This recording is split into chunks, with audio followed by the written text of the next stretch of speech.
1,000 miles above Earth's surface, the great space platform sped from daylight into darkness.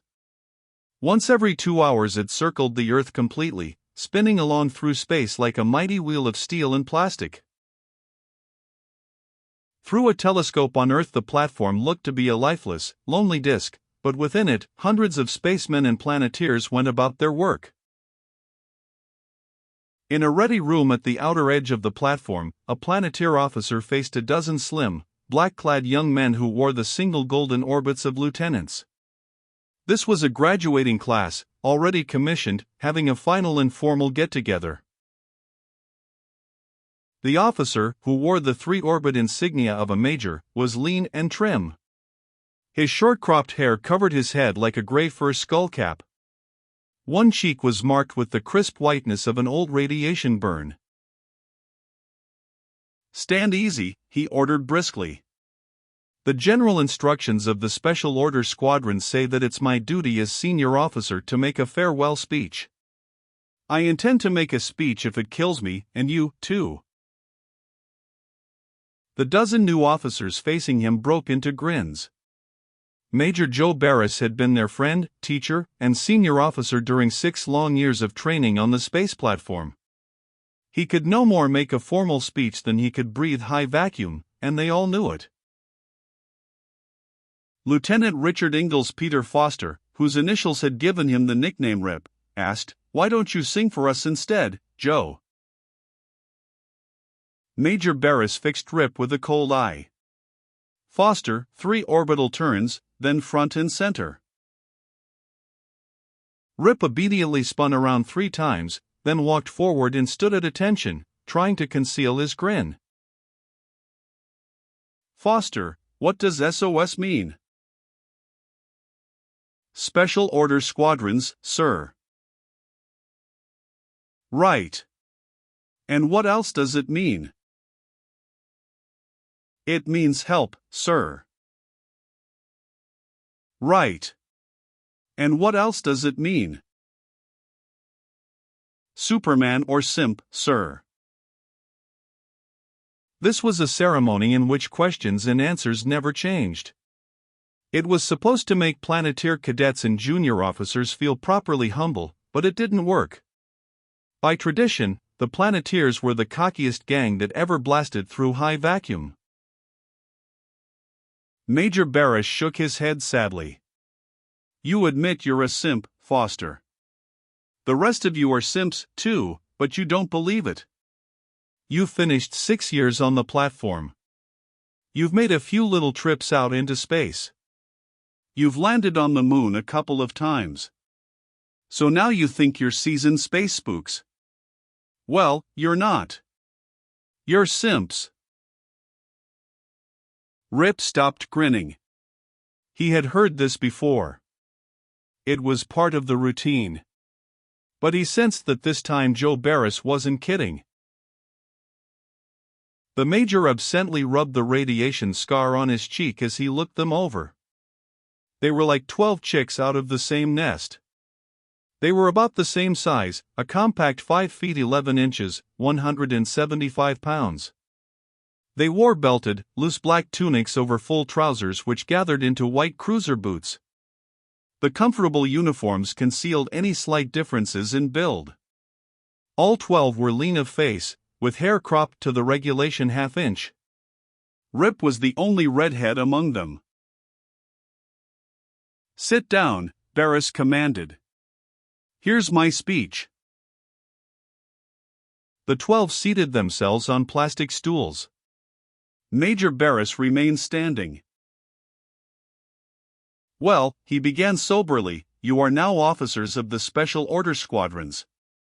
You're Planeteers. You are lieutenants by order of the Space Council, Federation of Free Governments.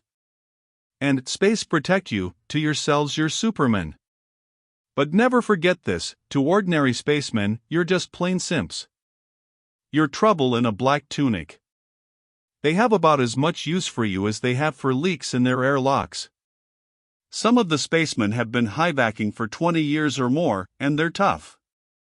They're as nasty as a Callistan teacle. They like to eat Planeteer junior officers for breakfast. Lieutenant Felipe Flip Villa asked, with salt, Joe? Major Barris sighed. No use trying to tell you space chicks anything. You're lieutenants now, and a lieutenant has the thickest skull of any rank, no matter what service he belongs to. Rip realized that Barris had not been joking, no matter how flippant his speech. Go ahead, he urged.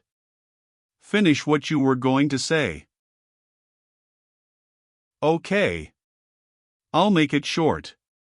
Then you can catch the Terra rocket and take your 8 weeks Earth leave. You won't really know what I'm talking about until you've batted around space for a while. All I have to say adds up to one thing. You won't like it, because it doesn't sound scientific. That doesn't mean it isn't good science, because it is. Just remember this, when you're in a jam, trust your hunch and not your head. The 12 stared at him, open-mouthed. For 6 years they had been taught to rely on scientific methods. Now their best instructor and senior officer was telling them just the opposite. Rip started to object, but then he caught a glimmer of meaning. He stuck out his hand. Thanks, Joe. I hope we'll meet again.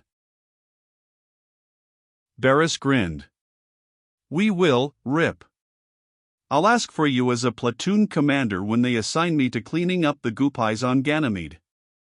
This was the Major's idea of the worst Planeteer job in the solar system.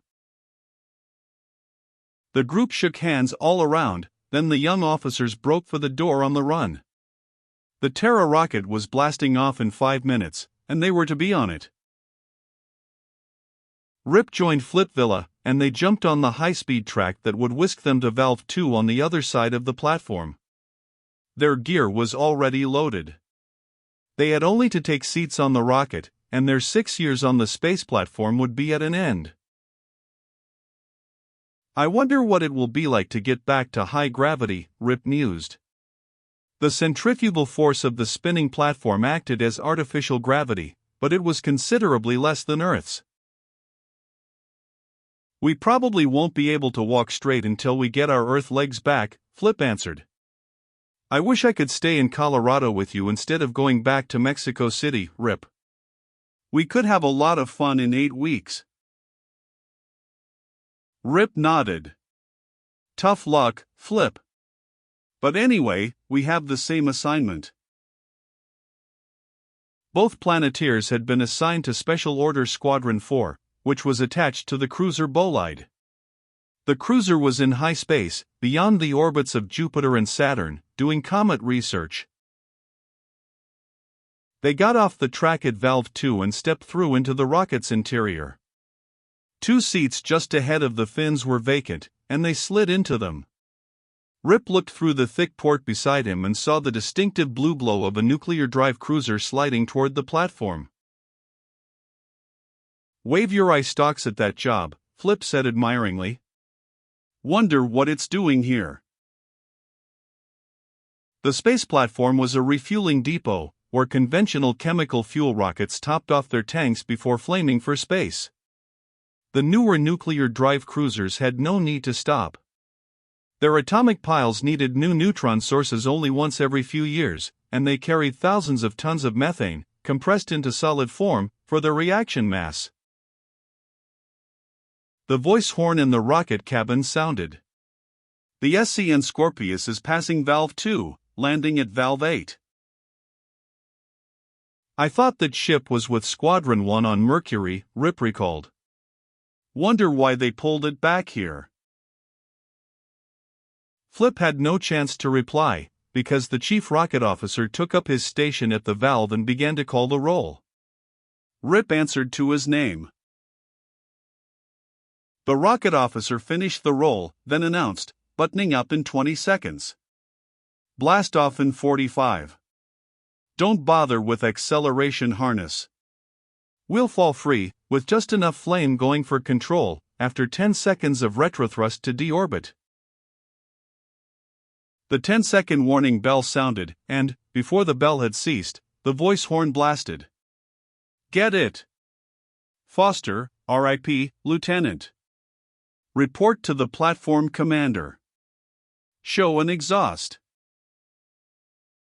Rip leaped to his feet. Hold on, Flip. I'll see what the old man wants and be right back.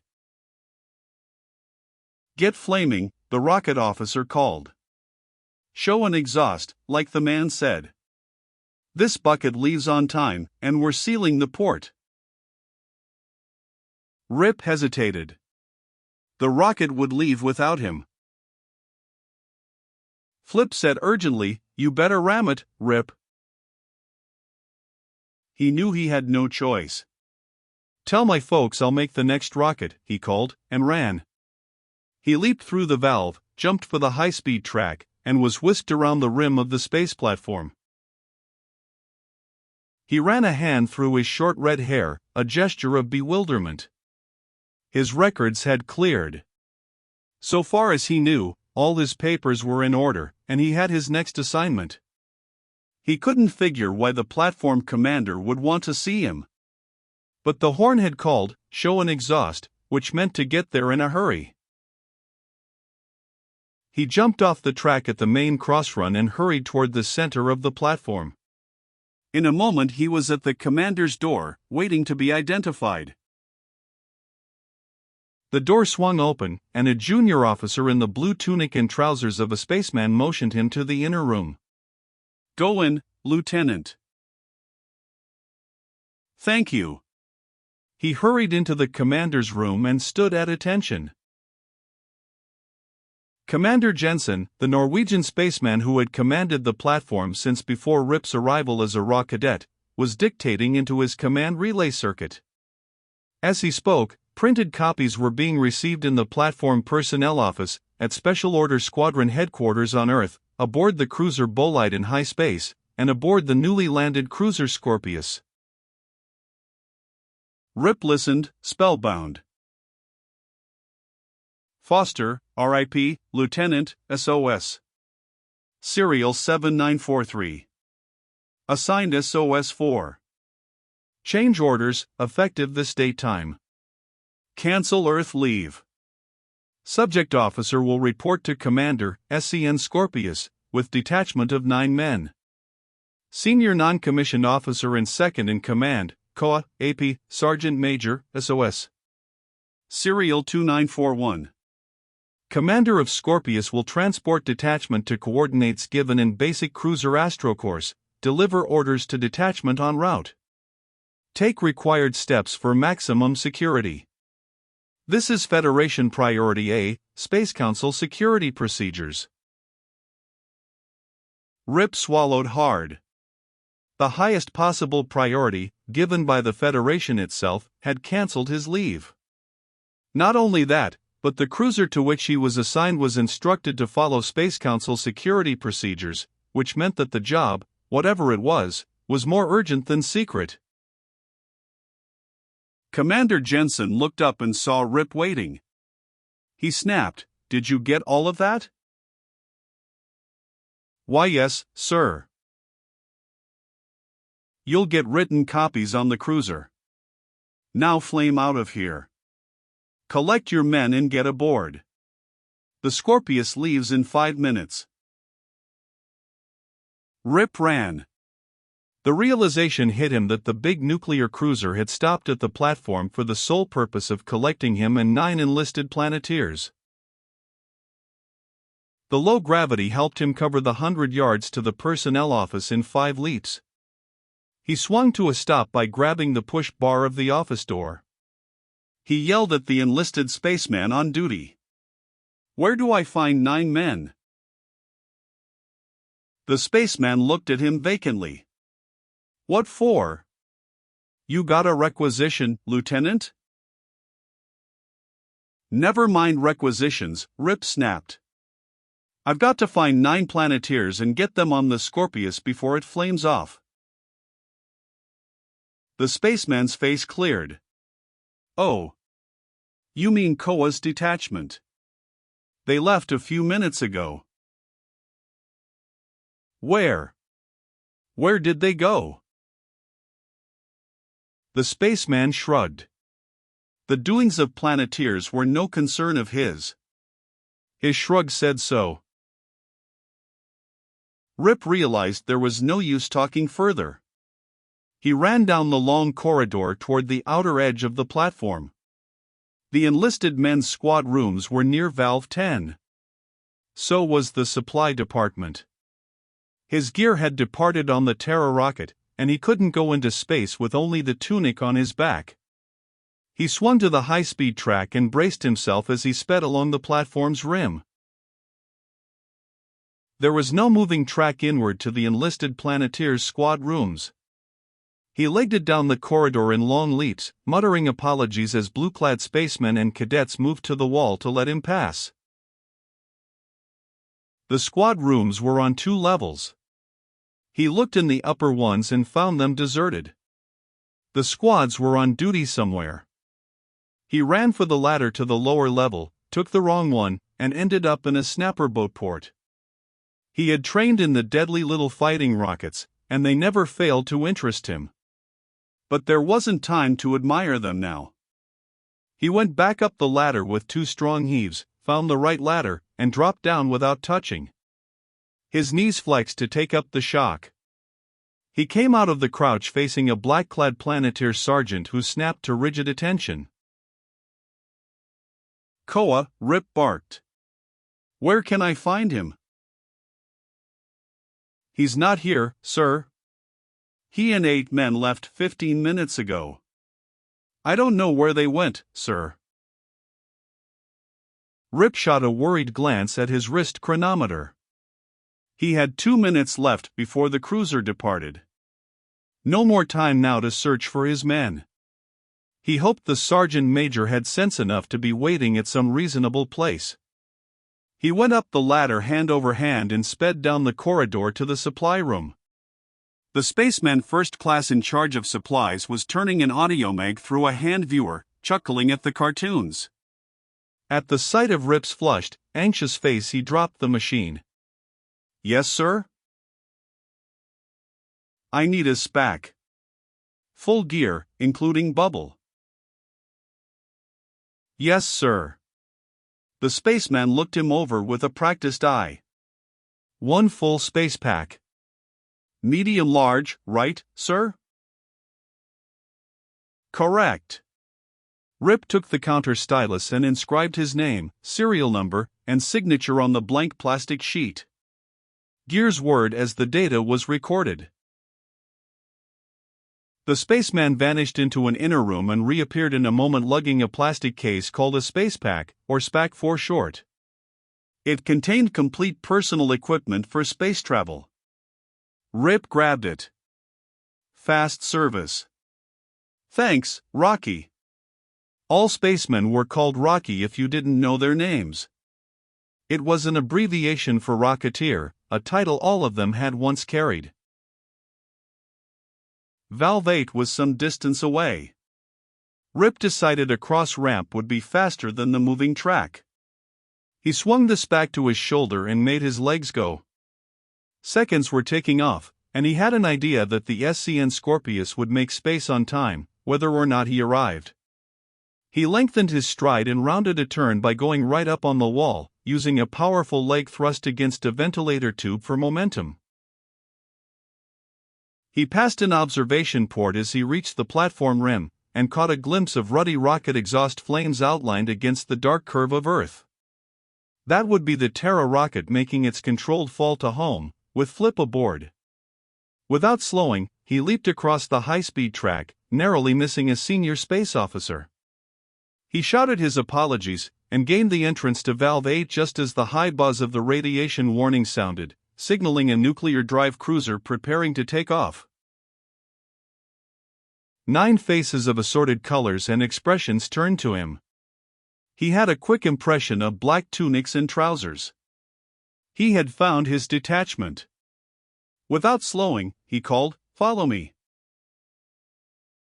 The cruiser's safety officer had been keeping an eye on the clock, his forehead creased in a frown as he saw that only a few seconds remained to departure time.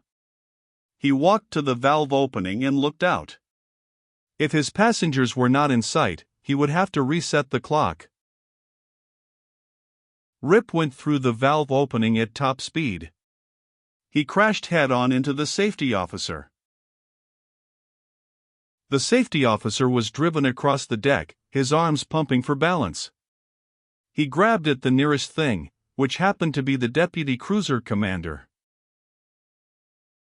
The preset clock reached firing time. The valve slid shut and the takeoff bell reverberated through the ship. And so it happened that the spacemen of the SCN Scorpius turned their valves, threw their controls and disengaged their boron control rods, and the great cruiser flashed into space, while the deputy commander and the safety officer were completely tangled with a very flustered and unhappy new Planeteer lieutenant. Sergeant Major Koa and his men had made it before the valve closed. Koa, a 7-foot Hawaiian, took in the situation and said crisply in a voice all could hear, "I'll bust the bubble of any son of a space sausage who laughs."